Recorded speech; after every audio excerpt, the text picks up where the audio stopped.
Hello and welcome to this episode of Pause with Nandini on NRI Affairs. I'm joining from Mianjin, the unceded lands of the Yagera and Turrbal people, and I pay my respects to elders past, present, and emerging. Today, I want to talk about Gaza, and while a ceasefire has been announced, and while it's for a short phase and it is of significance, it is noteworthy to sort of consider that countries across the world have been asking for a ceasefire month on month. And meanwhile, hospitals have been targeted, medical professionals have been targeted, and thousands upon thousands of people in Gaza are without a healthcare system, without access to medicines. And it's quite a horrific situation. And today we bring you the remarkable story of a doctor from Australia who was in Gaza, and he's going to share his story. I'd like to caution our audiences that, of course, because we're talking about Gaza, there will be distressing details that might come to light, including in conversation, in images. And while this can be triggering, and we do want everyone to take care of their mental health, I do believe that for those of us who are able to engage, we can't look away and we have to talk about these things. And which is why it is my greatest pleasure to welcome Dr. Sanjay Adusumilli, who is a doctor. And thank you for coming and being on the show with us. Pleasure, Nandini. Thank you for inviting me.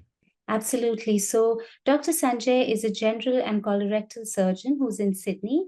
He's also the co-founder of the Global Medical Foundation Australia, which is a charity that raises funds and provides medical services to third world countries. Each year, Sanjay travels overseas to perform this work, and he's joining us to talk about his travel to Gaza last year, his experience at the Aska hospital, and the work of the GMF in Australia. So I appreciate so much that you're here with us. It must not be easy to revisit, the extremely difficult and traumatic experiences that you have witnessed as well as experienced. If we can begin before you went, what was the genesis of this idea? And maybe it ties into the work that you already do. And if you can give us a bit of background. So both myself and a number of my close friends, we set up GMF Australia almost about 14, 15 years ago now. So over the course of this period, we do regular medical missions.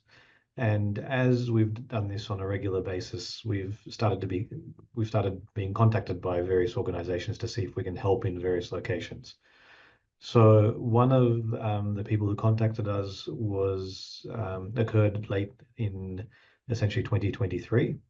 And this was after the conflict in Gaza started, and we were asked to provide some assistance there. So when stuff like this happens, it's not something that we can say no to. So we carefully began planning the mission, and which occurred in essentially April of this year. All right. And it was April of last year, you mean? Yes. Yes, correct. 2024. Yeah. I know we're still all adjusting to the 2024. I know. Mm. Not that it's been such a great start, but well, we'll take what we get, right? So by the time you left, you were already the bombing and the destruction had all started, right? What were you not prepared for from what you had seen and sort of reconciled with in your head about what you were going there for? And how was it, if at all, any different when you were actually on ground? So, to be honest, in retrospect, I probably wasn't prepared for this in any way. I I I do see trauma in Sydney at times, but nothing can really prepare you for what we encountered there. I'd like to think I'm a fairly tough individual. I went there thinking that, look, when I get there, I'm going to be perfectly fine. I'm probably not going to have any issues. But once I had gotten there and looking back now, it took a lot out of me, and it took me, I think, um, at least a good 2 to 3 months to recover from it. And even now, it's very hard to talk about. So, yeah, unfortunately, I don't think you can ever get over seeing the destruction and trauma to particularly children that you witness, which arose. So, um, looking back now, I don't think I was ready in any way. And once we got there, it was just far, far worse than we'd ever anticipated. Could you tell me how were there other organizations facilitating this mission, or was it just you and an organization in Gaza? Or were there intermediaries who made this possible? So planning this took a lot of work. So we often, when we go on medical missions, especially when they're very intricate like these ones, we'll often partner with another organization. So GMF partnered with another group called Med Global, which was from the United States. Together, all the people who were going to go to Gaza, we had to get extensive approval from the United Nations, from the Israeli Defense Force, as well as the Palestinian Authority. And it's only once we've gotten that approval that we were able to get across the border to assist. So it took a lot of work on the part of both organizations and a lot of approval processes to check before we got through. No, that it's very interesting to hear you say that, because the narrative, at least that we have been seeing, and which possibly does hold true, is that there were severe restrictions on doctors, on resources, on medical aid reaching Gaza. There were journalists talk about lines and lines of trucks waiting to enter and the borders being closed and medical aid not being able to get through. So it's very interesting to know that your team was able to actually negotiate this very complex situation and get in. Now, once you're there, are you able to describe, and again, I apologize for taking you back there, but are you able to sort of give us a picture of what your day was like, what you were trying to deal with? And I will get to another question about the medical students from Gaza who were part of the teams that were actually working still, who hadn't even finished. They were in third year or fourth year or whatever, and they were still students essentially. But we'll talk about that. But first, I'd just like to know if you can share your day.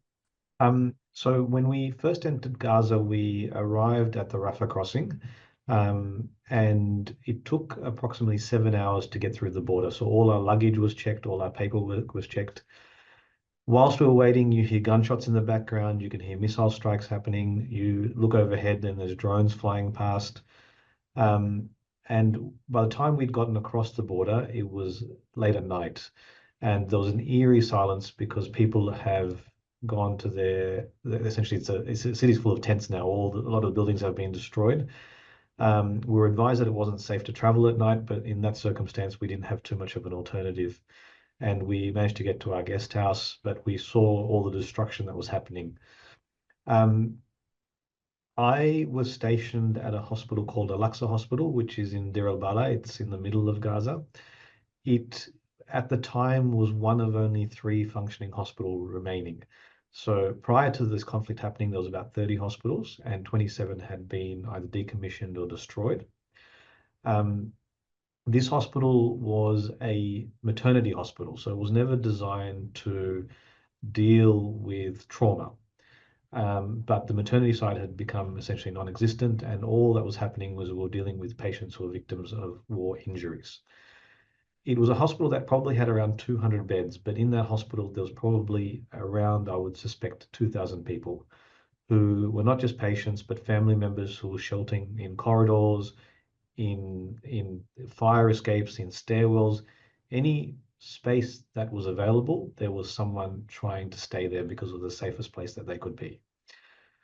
My day would normally involve going downstairs to the operating theatre, seeing what cases had already been scheduled. After that, I would go to the emergency department and I would go between the 2 venues, essentially just trying to assist where I can. Invariably, every half an hour to an hour, you'd hear a bomb strike in the distance. And when you hear those bomb strikes, you would know that there's going to be a whole influx of people coming in. And quite often, we'd have 20 patients coming in, half of whom would be children, half of that who would already be dead. And we'd sit there going through essentially all the people who were lying on the floor in the emergency department.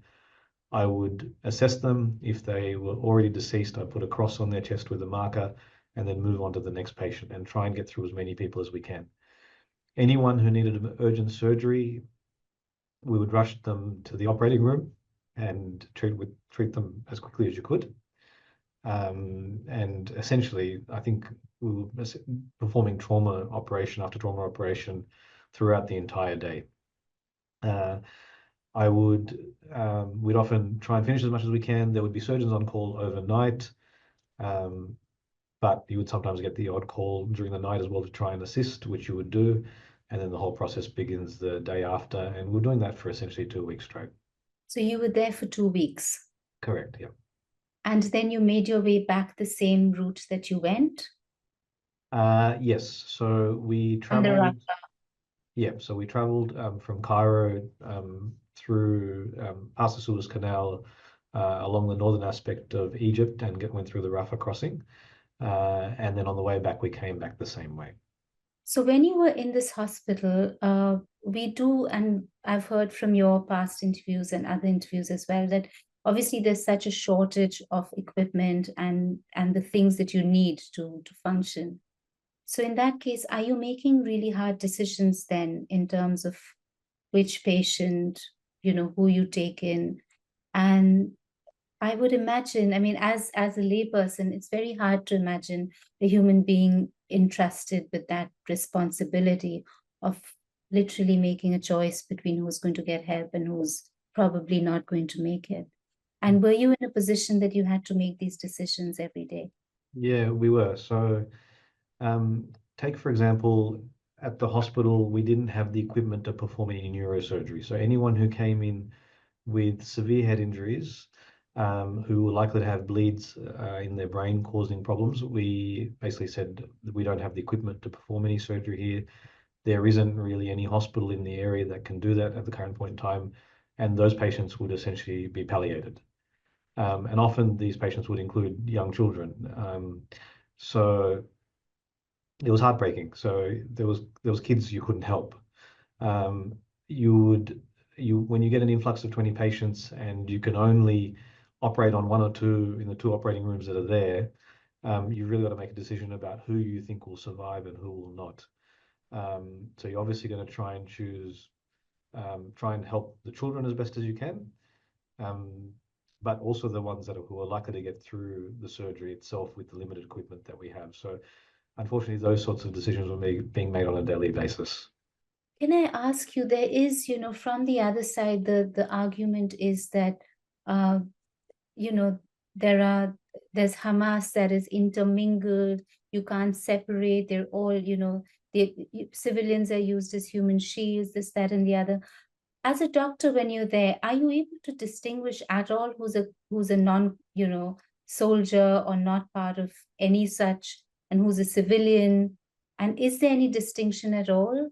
So that's a good question. So whilst we were there, I asked a lot of the doctors, how do you know who is a representative of Hamas and who is not? So the doctors there told me that when they're Hamas fighters, they're often young or middle-aged men. They will come in a large group. So all of them will come in together. They get stabilized and they often take that person out of the hospital and go elsewhere. I never saw that. I never saw any people who were suggestive of being any fighters. A lot of them appeared to be civilians who just seemed like normal, pleasant, Non-combatant. very Yes. calm people, non-combative, very, very, very calm. So, although these suggestions are made, I wasn't witness to that in any way. Do you think, and this might be a bit of conjecture at this point, of course, because at some point, from a humanitarian point of view, we hope there will be a reckoning. And when there is a reckoning, we hope that people who were eyewitnesses to what was unfolding, their testimonies will be very important at that time. Do you see any hope of this ever finding any sort of justice? Because even if you took your doctor hat off, just as a human being, when you're seeing this level of carnage and you're seeing the children and the families and men, the women, all of them, for really no fault of theirs, do you see that there is some hope that there will ever be justice for what was done to these people? The more time that goes on, you get very dismayed by what's happening. I get colleagues there sending me pictures of children who are dying constantly. And whilst there has been a ceasefire announced today, this we've still we've still heard of roughly 50,000 people who died for For what reason? For what purpose?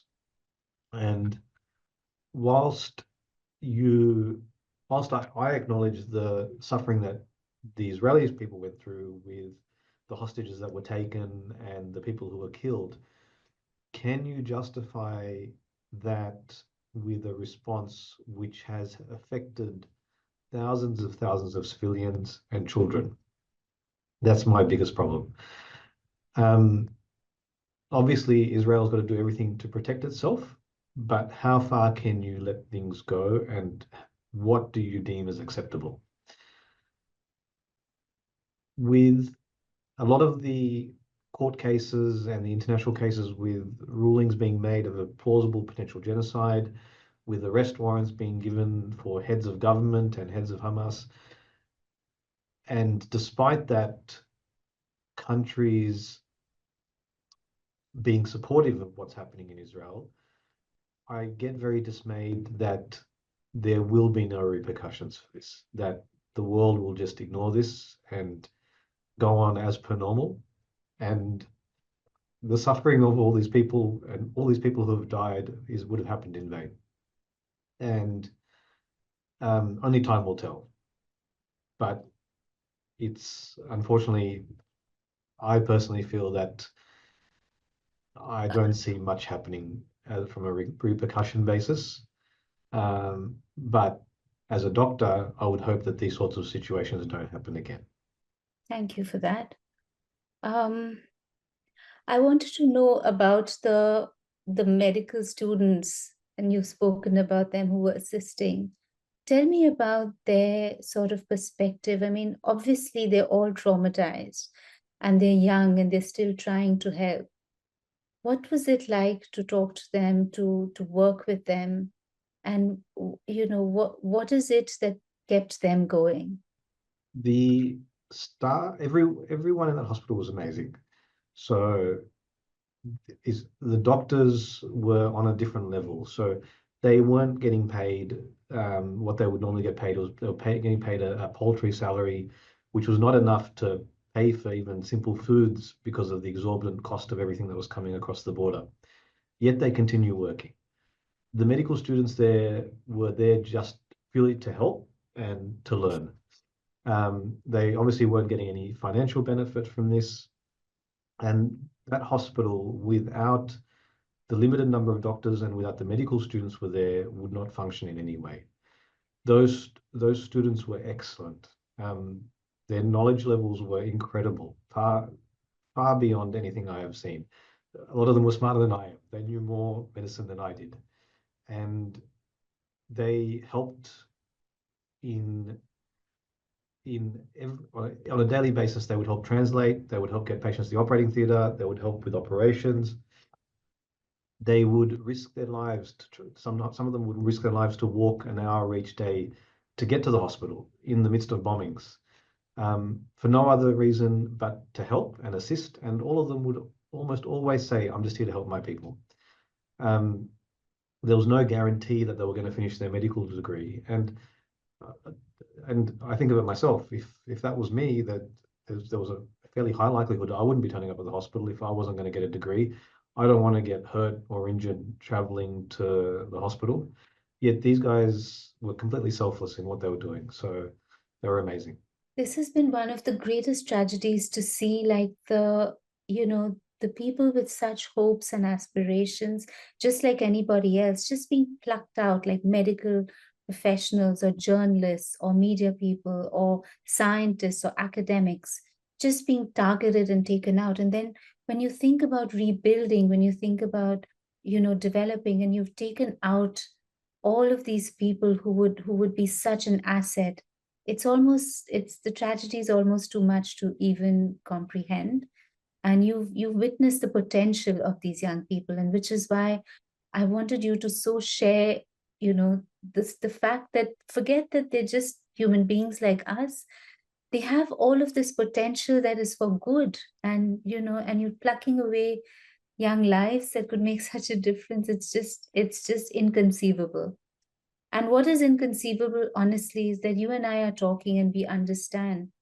But it's inconceivable that there's such a large percentage of people as well who think this is all right and it's justified and all sorts of things. So I'm hoping that by you talking about this and opening yourself up to these wounds again, even if one heart or mind can change and understand, I think it may be for some good. So thank you again. I did want to ask you, so now that a ceasefire has been called, and however fragile it is, and however terrible the sort of history of promises made has been, if we were to consider a positive hypothetical situation where Gaza is rebuilt and the hospitals and the medical care comes back, how do you see, what do you think it will take to rebuild, and what can the international community do to support that?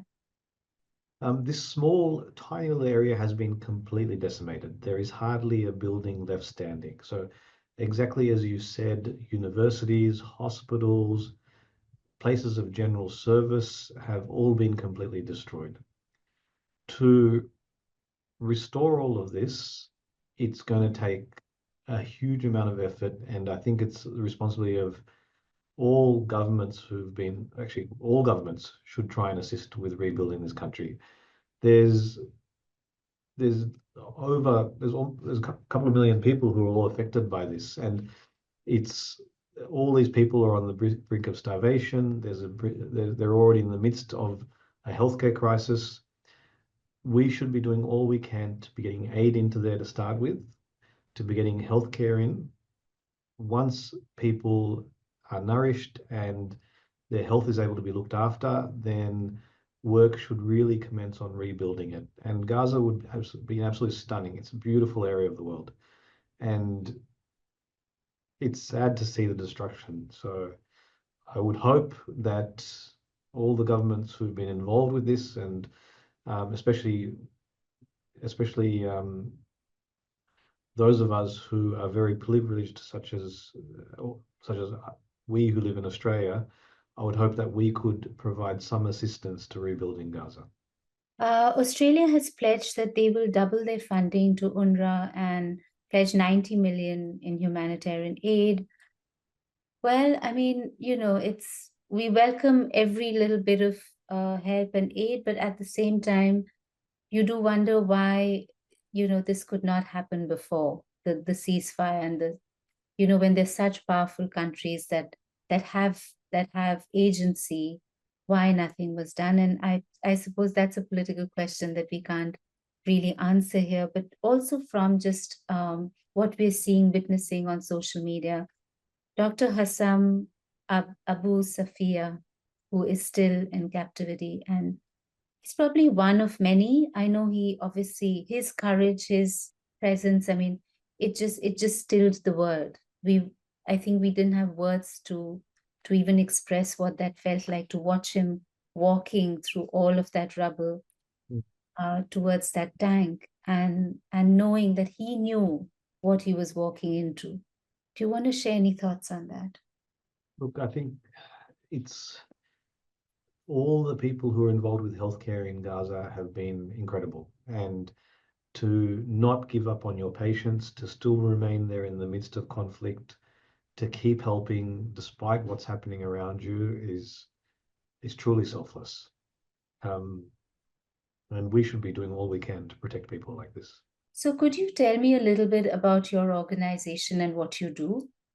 So, so Global Medical Foundation, we literally started from a dining table. We were sitting at a friend of mine's house. One of them was a cardiologist, one of them was a general practitioner, and we thought we've got to do something. We can't just sit here in Australia doing the healthcare that we do.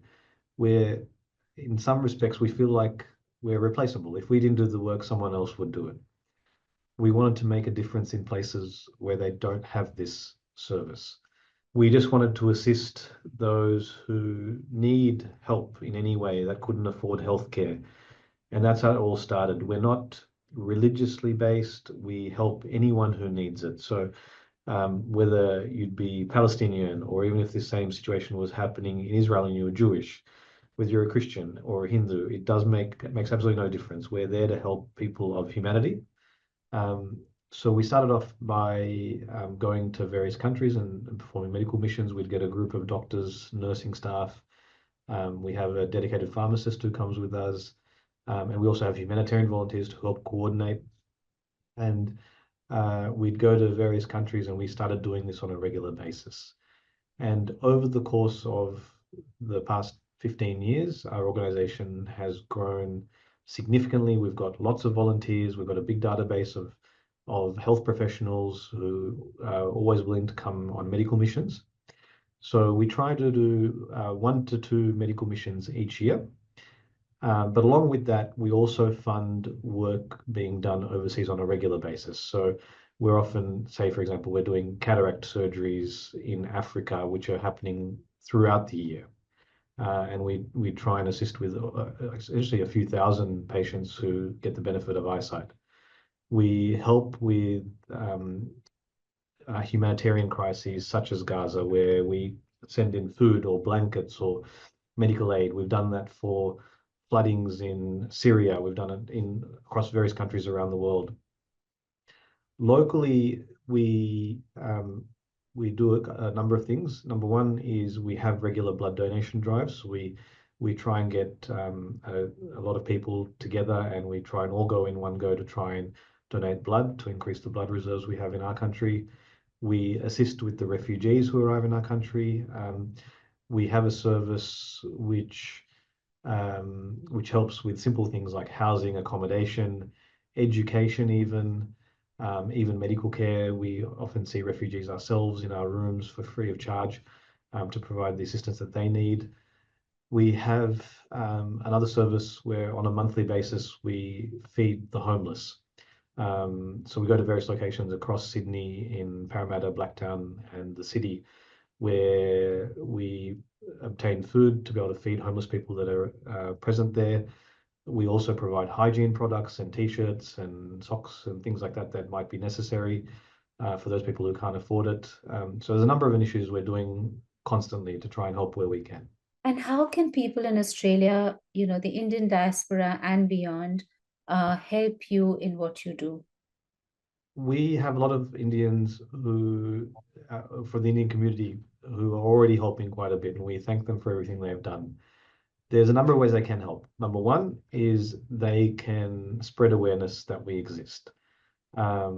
So even if they visit our website, which is www.gmfaustralia.org, they'll see exactly what we've done. They'll see the medical missions we've been on. They'll see our initiatives.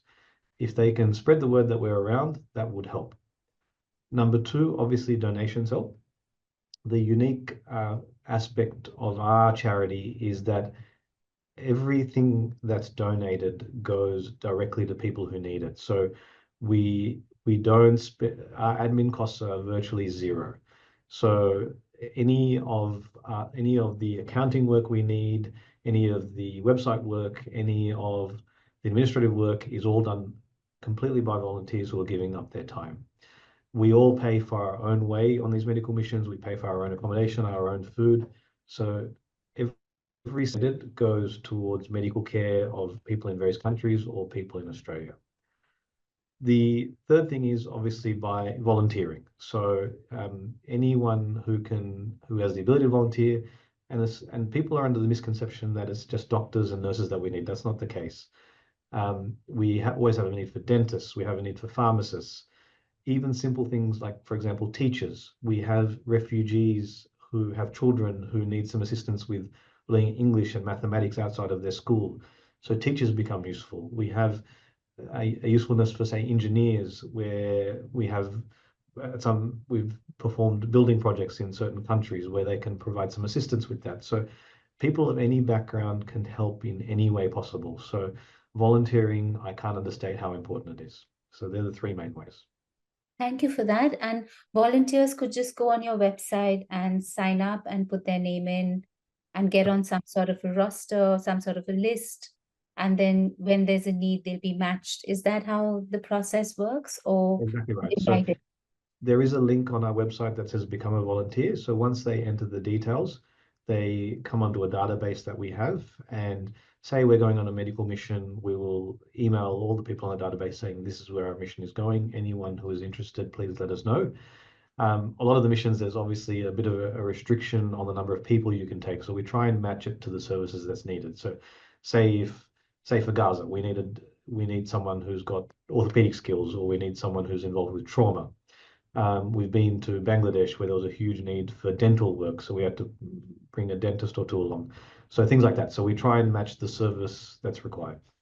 And is this only, so I know you said Australia, but is this so people can only volunteer from Australia to go on, Uh, say, these medical missions and all of that? Or No, not at all. So we have a number of people from the US and various other countries who've registered as well. So it doesn't matter what country you're from. Obviously, the people who are in Australia are better suited to helping with the services we provide in Australia itself.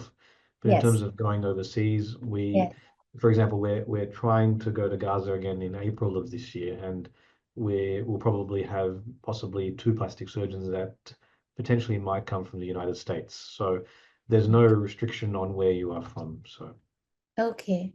I'd like to end with talking about Gaza again. And, in the middle of all of this, people speak a lot about the resilience, the courage, the everyday, the personalities, the laughter, even the hope, all of that that coexists in the middle of this madness that's unfolding.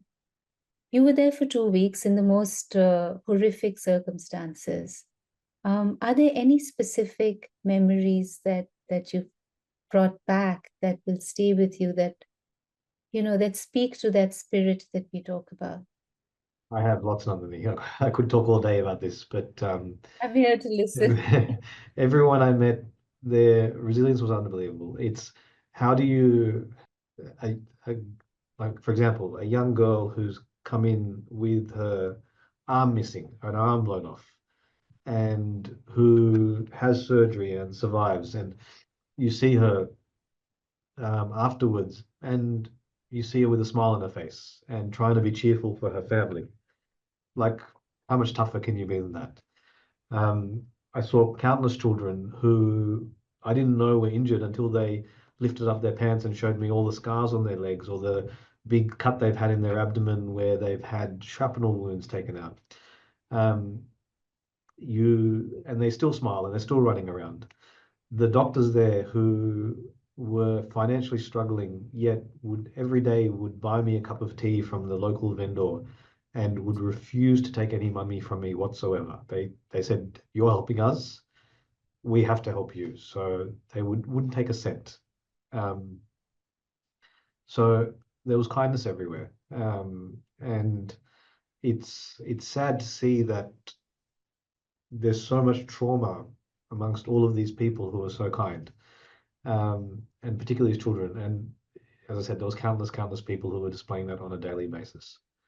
I know you have a plan to go again, and I know the work is endless now in what people like you can offer. But I do hope there comes a time when we can go to Gaza and it's beautiful and people are happy and free and children are smiling without, hiding their pain. And let's hope for a better tomorrow. Thank you so much for joining us. My pleasure. Thank you.